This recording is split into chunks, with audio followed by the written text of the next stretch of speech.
Oi pessoal, tudo bem? Essa é a aula 1 do minicurso desse fim de semana intitulado Os Espinhos no Caminho do Analista. Bom, esse minicurso, pessoal, tem o objetivo de comemorar o Dia do Psicólogo, certo? Hoje é sexta-feira, esse vídeo deve estar sendo postado no sábado de manhã, tá? E hoje é 27 de agosto, é o Dia do Psicólogo. Já fiz vários atendimentos hoje e vou fazer mais atendimentos daqui a pouco, tá? E por que os espinhos no caminho do analista? Porque numa data tão festiva, né? Falar sobre os espinhos, né? Falar sobre as dores do analista, né? É... Bom, eu uma vez estava conversando com uma paciente minha que ela estava falando muito sobre Cristo, né? E aí Jung tem um capítulo do Ion, né? Que é um volume grosso das obras completas do Jung, muito citado entre os jungianos, de fato, muito interessante. Por quê? Porque os 4 primeiros capítulos do Ion são como que sínteses de temas fundamentais da clínica junguiana, como sombra, como si mesmo, como a ânima e o ânimos, né? E tem um capítulo lá, um dos primeiros capítulos, chamado Cristo, símbolo do si mesmo, certo? E eu conversando com a minha paciente, ela trazendo muito o arquétipo cristão, o arquétipo de Cristo, né, o padrão psicológico do cristianismo, e ela falando, né, que porque Cristo é rei, né? E eu dizia, sim, Cristo é rei, é verdade, Cristo é rei. Mas se lembre que a coroa desse rei não é de ouro, é de espinhos, tá? Se lembre que a coroa desse rei é uma coroa de espinhos, não é uma coroa de ouro.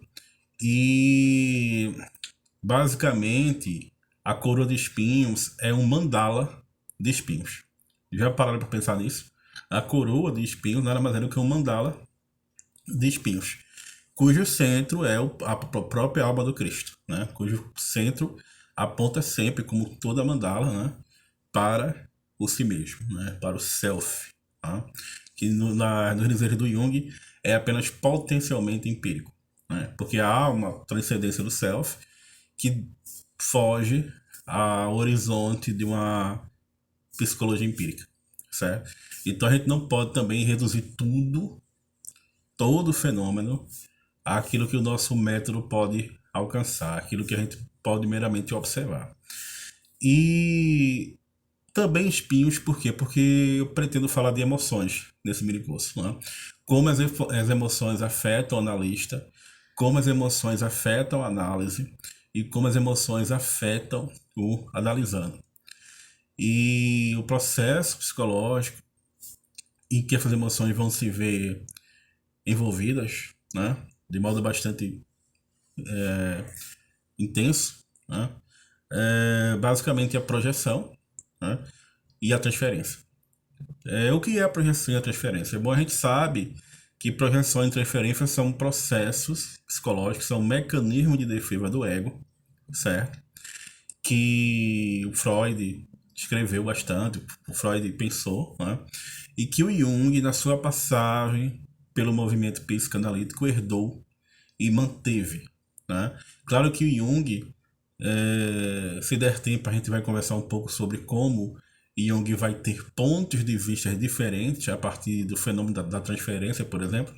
Creio que essa questão deve ser abordada lá para a aula 3 ou para a aula 4 desse minicurso, né? Mas basicamente o que Jung entende por transferência, o que Jung entende por projeção, é um processo psicológico inconsciente, certo? Projeção é um processo psicológico de você projetar, lançar adiante um conteúdo inconsciente seu, um conteúdo, seja objetivo seu, seja um conteúdo do seu próprio ego, mas não ainda assimilado pela consciência, então se torna um elemento passivo, um elemento subjetivo, né, no psiquismo do outro, na figura do outro. Como assim? Pelo próprio paradoxo da psique, de ser um sistema parcialmente aberto e parcialmente fechado, certo? A gente não pode falar da psique na ausência da psique. Todo conhecimento psicológico que a gente produz é sempre a partir da psique e na psique. É por isso que a psique se torna subconjunto de si mesma, e tudo aquilo que é subconjunto de si próprio termina tendo que ser expresso sob a linguagem de um paradoxo. É por isso que Jung, ao formar conceitos na clínica, formava a partir de antinomias, que são leis contrárias, né? Antinomias que podem ser compreendidas como herdeiras da terminologia kantiana, né? Para dar conta dos aspectos paradoxais opostos da, da psique, sendo a análise em Jung o confronto com as imagens do inconsciente, em que analista e analisando vão tentar equilibrar os opostos, tá certo?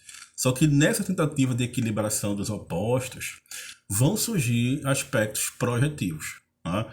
O terapeuta vai projetar o seu psiquismo no paciente, o que é um erro, mas é um erro que não tem como a gente contornar. Por quê? Porque é um processo inconsciente. Nós somos humanos, nós somos afetados, nós passamos por processos emocionais intensos. E o paciente vai projetar o seu psiquismo também no setting, na análise e no analista, tá certo? É praticamente impossível ocorrer análise sem projeção. Praticamente impossível ocorrer análise sem transferência, tá certo? Na medida em que a transferência é um caso particular da projeção, em que um vínculo afetivo do passado volta ao presente, né, vem até o presente, e esse vínculo é estabelecido com um objeto presente. No caso, o analista, por exemplo. O analista passa ali a receber a transferência emocional de um paciente ou de uma paciente que traz para análise aquele conteúdo emocional que ele formou ou ela formou com outros, né? Com o marido, com o pai, com a mãe, com o irmão, com o amigo, enfim. De algum modo, há um deslocamento, há uma erosão, há um transporte, há uma transferência psíquica para a atualidade, para o face a face com as imagens do inconsciente e com o analisando, né? Ou seja, o espelho dialético do analista com o analisando e do analisando com o analista, né? Então, ambos vão se espelhar dialeticamente, certo?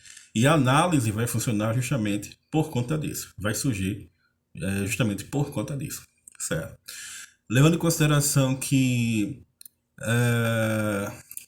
a escolha desse objeto de paixão, vamos colocar assim, objeto de transferência, objeto emocional, a escolha desse objeto de transferência não é por acaso, porque a pessoa que recebe a projeção, seja positiva, seja negativa, certo? Porque a projeção pode ser positiva, o meu terapeuta é o melhor terapeuta, ou pode ser negativo, o meu terapeuta não me compreende, por quê? Porque o meu marido não me compreende, porque meu irmão não me compreende, porque nem minha amiga me compreende e nem eu mesmo me compreendo, então ninguém me compreende.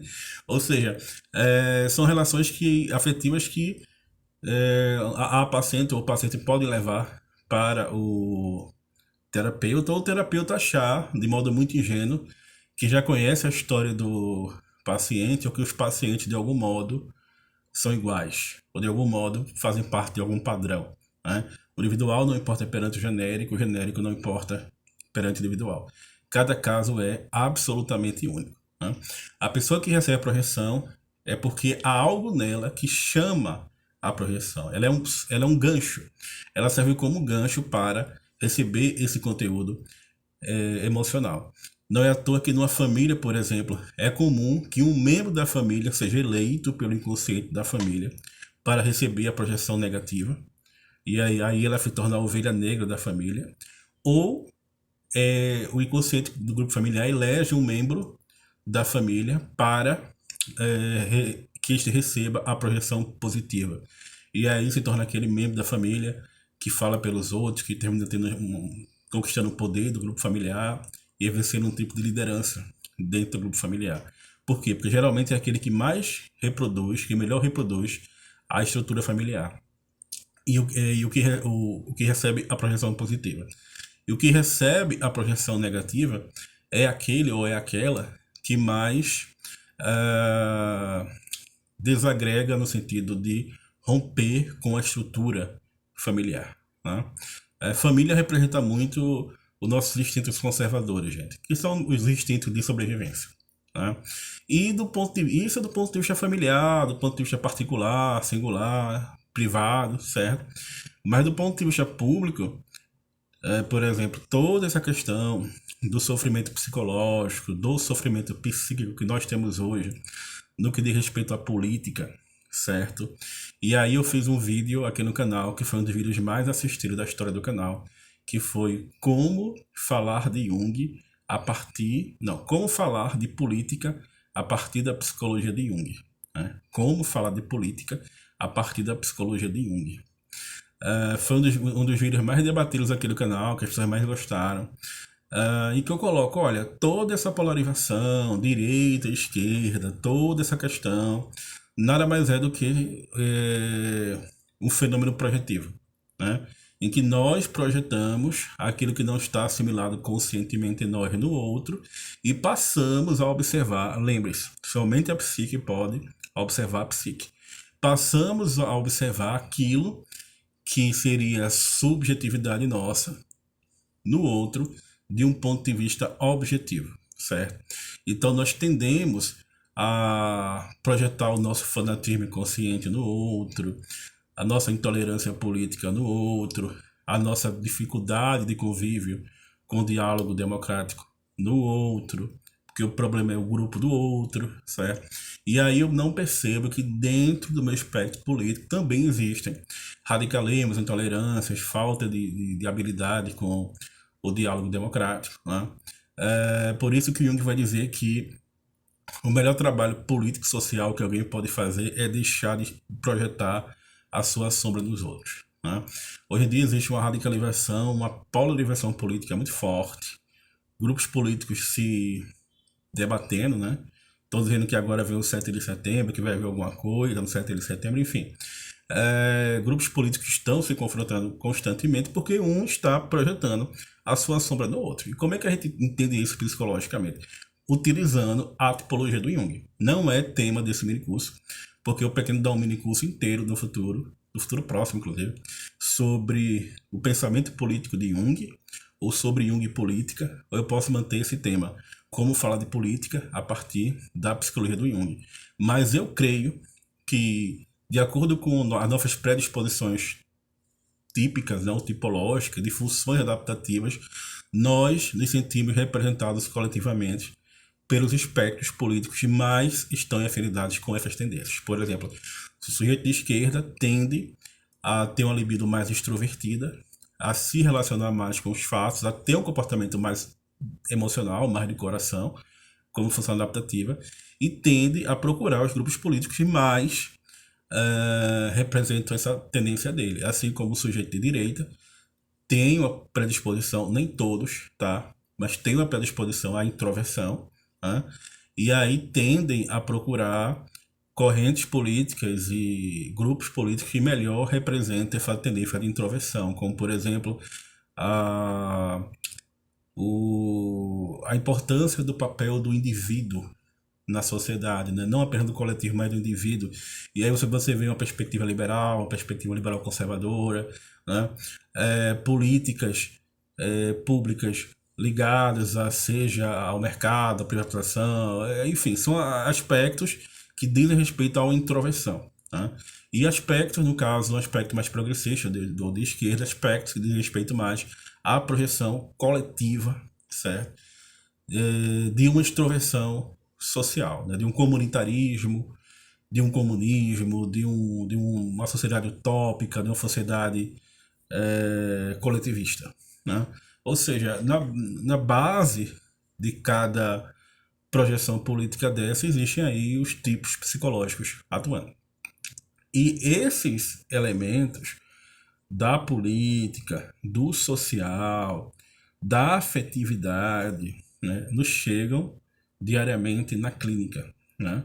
E aí, por exemplo, é um elemento, já que a gente está vivendo uma situação tão crítica politicamente, né?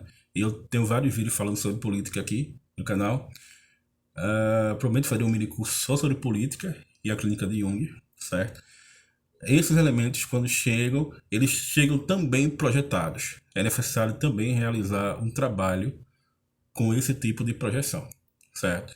Do sentido do analista representar uma corrente política ou o analisando representar uma corrente política. E aí como é que eles fazem para conviver? Bom, é também um trabalho emocional, é também um trabalho de reconhecimento da projeção e de reconhecimento dos processos transferenciais, tá? Então, é isso, pessoal. É, a clínica possui um aspecto social, possui um aspecto político, possui um aspecto afetivo, e todos esses aspectos e demais aspectos passam pelo uso das nossas emoções, certo? Seja por meio da projeção ou seja por meio da transferência, tá bom? É isso aí, muito obrigado, até a próxima aula.